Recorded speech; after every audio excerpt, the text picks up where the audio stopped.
Hello everybody, Ben Rogers here, the Raptors Digest, reacting to the Toronto Raptors 98-97 loss to the Oklahoma City Thunder, and this was a tough one. Both teams played at a level that was pretty high-level basketball. I'd say that both teams came out and wanted this W, but unfortunately the Toronto Raptors came up short, and the Oklahoma City Thunder are a team that didn't have much expectations coming into the start of the season. People probably expected that they trade all their good players, but when you look at their roster, and I know they didn't have Gallinari tonight, the Oklahoma City Thunder were shorthanded, but they still have Shai Gilgeous-Alexander, who's having a remarkable season. Kendrick Perkins came out and said this guy should be an all-star in the Western Conference, and he's got a point, especially after the game he's had tonight. Chris Paul, who's an NBA legend, one of the best point guards of all time, obviously a bit older, but was traded from the Rockets not because of his play, but more so because of the injuries he's dealt with, but he's currently healthy for this Thunder team. And Steven Adams, who's one of the biggest brutes in the NBA, can score underneath the rim. He's really aggressive, and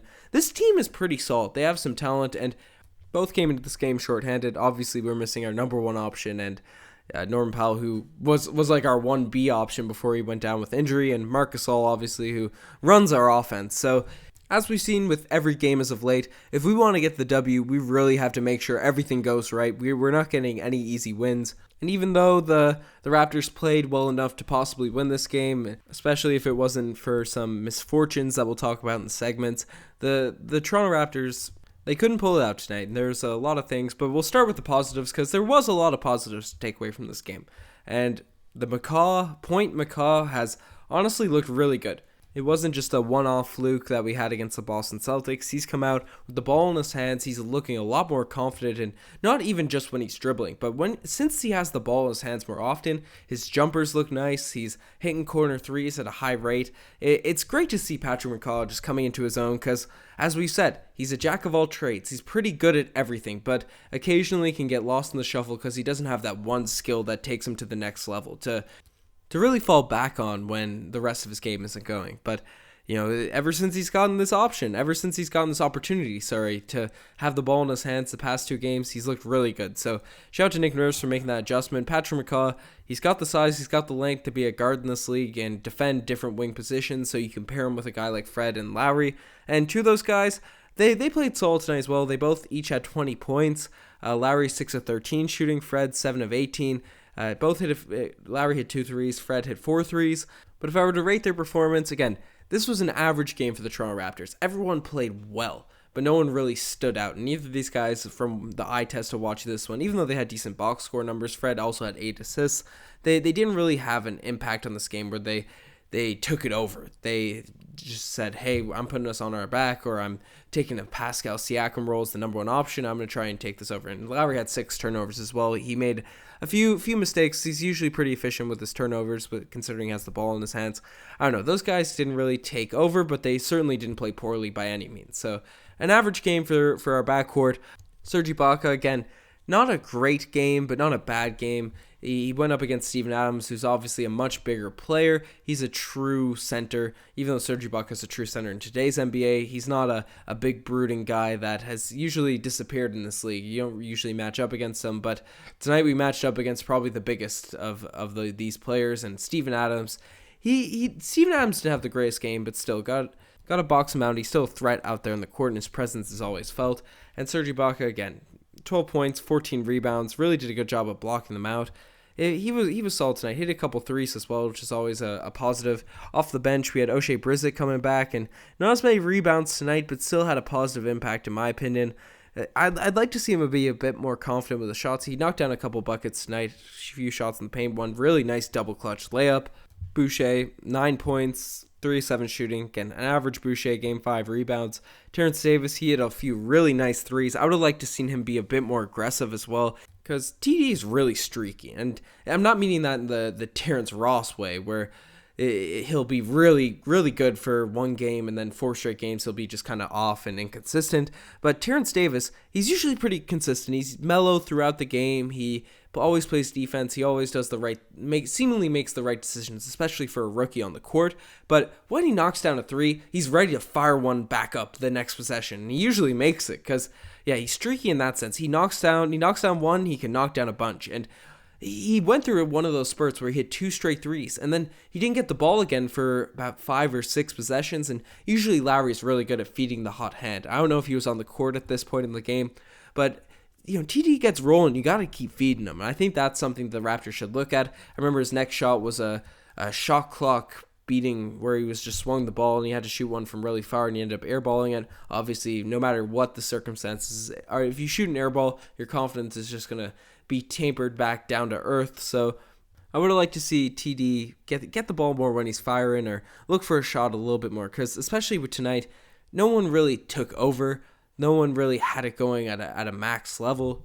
We need some of our scoring options to get the team going, get the team fired up. So in games like this where Kyle Lowry isn't necessarily being the greatest point guard in NBA history, which it feels like he's had those types of games over the past stretch of games, but when he's not rolling at a El Fuego level, right, you need some other players to step up. Boucher has done it some nights. He wasn't really there tonight. You can't expect Boucher to be a 20-point per game scorer, but he still had 9. When no one's really stepping up to that level, I think guys like Terrence Davis, Fred VanVleet, who can create their own shot, they should look to be extra aggressive. And honestly, that's what Fred does, and he was extra aggressive tonight. He had 20 points, 8 assists, but a guy like TD, he did shoot his shots. I'd like to see the Raptors getting more involved about shooting that ball a bit more. So that's my takeaway from just the roster. Again, no one played poorly except for one player. I'm going to leave for the segments as well. But yeah, there's not a lot to break down, positive or negative, because it's really just median game. It was right around the mean for where the Toronto Raptors play. And this is the type of game that I never get stressed out. I thought we were going to win this the whole way.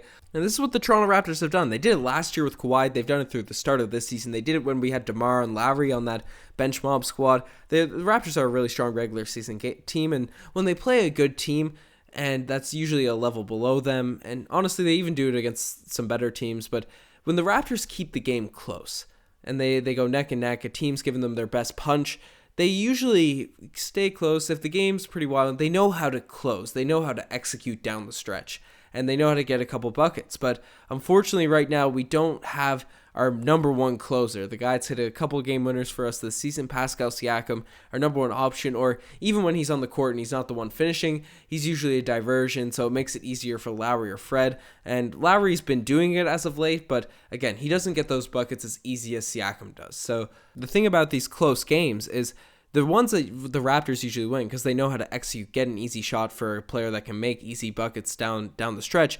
They usually do that. They defend at a high enough level where the other team can't get it. But we saw it in this one. We saw it in the Pacers game that without a player of the magnitude of Pascal Siakam and everything that I just brought up about him and his impact on the game, it's really tough for us to really execute and get the best, easiest shot down the stretch. And we're usually relying on Lowry or Fred to go one-on-one and save the day. And they're capable of it. They're confident. They're willing to step up to the plate, but without that giant magnet on the court, it's a lot tougher, especially with their smaller guards. So some nights they do it, some nights they don't, and tonight was a night they don't. But I'm sure when Pascal Siakam comes back and Nick Nurse can go to his usual schemes down the stretch, the games will be fine. But there's a lot of stuff to talk about this game that I've left for the segment, so I'm going to dive straight into it. Tonight, the spicy pea lay of the day. It's going to be clear for Chris Boucher. Spicy Pele of the day, Chris Boucher. He got it. Nerlens Noel came down on our end and threw down a nice dunk. I was pretty impressed. There was some contact there. I'm not sure who he did it over, but Chris Boucher was not going to be outmatched by another long, wiry center, and he caught a lob and caught a body on this possession. It was a really exciting play. Boucher, he's had some nice dunks this season. He posterized Dwight Howard. He goes in there ready to try and yam it down. So shout out to Chris Boucher, man. He's a underrated highlight reel. Hit some clutch threes, get some nice dunks. Shout out to Chris Boucher. But not all plays can be the spicy Pele of the day, and some just make you say, oh, geez.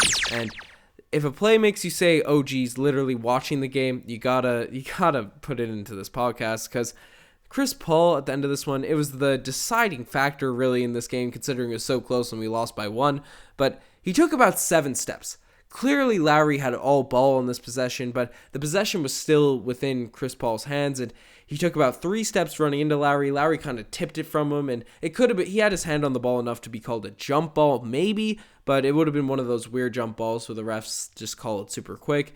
and Chris Paul still had the ball in his hands like a wide receiver. Took about 2 more steps, then Lowry kind of backed off because he blatantly traveled, so he backed off, and then Chris Paul took a couple more steps with Lowry out of the picture and just shot an open mid-range jumper. Not a travel was called, not a jump ball was called, not even a foul. The Raptors would have been better off if a foul was called, which would have been a stupid call regardless, but there had to be a whistle blown. Clearly, Chris Paul took about 8 steps, regardless of how it happened, and when you look at the replay, it was clearly just he misfumbled it and traveled both ends after he got the ball and after it was tipped and all that. So that was a turning point in this game, and the referees, again, we gave them a DeMar Carroll gold star in the Celtics win that we had last game, but the foul differential, and the thing about it is, because I'm not a guy that likes to blame referees, and I hate that the last 2 podcasts they've been a main focus, but the foul discrepancy for the Toronto Raptors and their opponents has been just such a wide margin, and you look at it and you say, okay, well, maybe the Toronto Raptors did foul twice as much as the Oklahoma City Thunder, but watching the game, the Toronto Raptors are driving in left, right, and center. Their offense is oriented around getting in the paint, looking to score, and then if it's not there, then they kick it out, and they're getting bumped, bruised, all that sort of stuff as they enter the key, and frankly, it's just not called at the same level that they get called on, and I have one theory too. This is something I'd like to throw out to you guys. I talked about it to a couple of my friends, but I've never voiced it on the podcast. The Raptors are very vocal, and we have guys like Kyle Lowry, who's always talking to the referees. We have Nick Nurse, who are getting more technical fouls than Draymond Green. But does complaining to the refs maybe hurt our case? Because we're always in the refs' ears, and I saw a couple possessions. It really struck me tonight. I remember Nick Nurse was really animated about how he reacted to a foul, and then the next possession they called an offensive foul on the Raptors, which was just a horrible call. And I don't know, maybe it's just me, but he looked, as he's running back, it looked like he looked at the Raptors bench or one of the referees, and I don't know. The reffing has just been really tough for the Toronto Raptors, especially where we're shorthanded and we can't play through it, and I know Siakam gets a lot of foul calls as well, so we don't have that star player, and Lowry's never gotten calls throughout his entire career, but we don't have that star that does accumulate the foul calls. There was some pretty obvious, blatant missed calls for the Oklahoma City Thunder, but if you just look at a total analysis of who got more calls, who got the more benefit of the doubts, in my opinion, watching this game, looking at the numbers, it was clearly the Oklahoma City Thunder. In a close game like this, obviously there's going to be missed calls both ways, but that discrepancy is clearly can be factored into one of the reasons the Raptors lost, and I hate blaming losses on the referees. I'm not blaming it totally on them, but certainly interesting to watch. And we don't have one OGs play tonight, we have 2 OGs, and I talked about how Terrence Davis was really good, and I like to see him be more aggressive, get more opportunities with the Toronto Raptors team, but he did make one rookie mistake tonight. It was clear it was a rookie move. It's the only way to put it, but the Toronto Raptors down by 1 with 13 seconds left. TD was left on an island with another defender, and I get the Toronto Raptors like to trap to see if they can get a steal before they foul. I'm sure that's what was going through his head, but down 1-13, no one else to really trap. I know a player was coming over, and no foul happened. 13 seconds, 10 seconds ended up going off the clock before they could foul again. They had 1 to give, and TD just missed an easy opportunity to foul, which would have given the Raptors, even assuming that they made both, which the Oklahoma City player may have missed. But assuming they made both, it still would have been a 1-possession game. The Raptors had a chance to tie it, but unfortunately they left 3 seconds on the clock, and it was being able to be run out by Shai Gilgeous-Alexander, and that was it. It was a anticlimactic ending, and yeah, it was just a weird sight. But also shout out to Shai. That man's really played well tonight. Got a lot of buckets, 12 of 21 from the field, 32 points, 7 rebounds, couple of assists, and this was a guy, if you recall the podcast, I remember making a few videos. Masai Ujiri was really interested in Shai Gilgeous-Alexander around the draft. This was the draft after we got knocked out by LeBron, the summer we traded for Kawhi, and there was a lot of rumors we were going to trade up in the draft to draft this player, and it's looking like it would have been a smart move, but last season it would have been a smart move to do it, but Masai Ujiri had a smarter move up his sleeve, and we ended up winning a championship because of it. So I'm happy Shai's in a position where he can possibly maybe make an all-star team in his second year. I'm happy he's in a place where he can thrive, and I'm sure OKC has a bright future ahead of them with all their draft picks and their young players. And yeah, we got to give credit where credit's due. They had a lot of players step up. Basley, he hit a lot of threes tonight. It seemed like there was a stretch where he was knocking them down consistently. Nader didn't have the greatest box score, but he left a really solid impact. His defense was great. Dort, he's a guy I actually never played against him directly in a matchup, but I competed against him in nationals for 1 year. He's my year for basketball. I was on Newfoundland, he was on Quebec, so nice to see another Canadian play solid minutes. He didn't do the greatest in terms of scoring, but his defense, especially on Kyle Lowry and Fred VanVleet, Mans can really move his feet. He's a big body. I think he has the potential to be a solid player in this league, because considering he has an NBA-ready skill in terms of his defense, polish up the offense a little bit, he could definitely be a contributor for the Oklahoma City Thunder wherever he ends up. So, yeah, shout out to OKC. But finally, the infamous, the one, the only Damari Carroll Gold Star Award. And one of my favorite players on this roster, OG Anunoby. Everyone said that when Pascal Siakam went down, Norman Powell went down, Marc Gasol went down in all one game. You scour Raptors Reddit, Twitter, scour what we were saying on the podcast, that OG Anunoby's time to step up and show what he can do as a guy that'll be a focal point in the offense. He was a player that needed to really step up for us to maintain the level we're playing, and the Raptors have been able to be fine. We've treaded water without our players, but OG Anunoby really hasn't taken that leap that we're kind of hoping he would with the added offensive role or possible role. And man, I don't know what he's doing. I don't know what's happened with OG, considering there's some points this year where his dribbling, because the biggest issue with OG's offensive game is his dribbling, because he's a solid shooter when he's confident. He's really good at just slashing and finishing around the rim when he's in a decent position, when he's under control. And there's points where OG's ball handling looks pretty solid, much improved. In the games that he plays well, I think I bring it up every time that his ball handling looked really good that game. But there's nights where he just reverts back to that guy that looks like a deer in the headlights, looks a bit shocked, looks a bit confused when he's out there, or he drives in just out of control. You're always worried in these types of games that there's going to be a player underneath the rim waiting to take a charge, because he's just out there ready to ram people over. He's big enough where if he even knocks you a little bit, you'll go flying. So I just want to see OG confident with his ball handling, confident with his jumper. I know he took 7 threes. I was happy he kept taking them, but still looked a little bit hesitant. Didn't look free flowy like I would have liked for him to see from OG Anunoby. So I don't know. He's still a really young player. I'm sure I'm high on OG Anunoby. I'm never going to ride off OG Anunoby Island. He could average 0 points for the rest of his career. I'll still say he has potential, but I'm biased and all that. But I want to know what you guys think about OG, and what have you seen from him? Well, how long will it take for him to really become the player that we need? Because honestly, this season he's been really good. He's been knocking down threes. It's kind of tapered off a little bit, but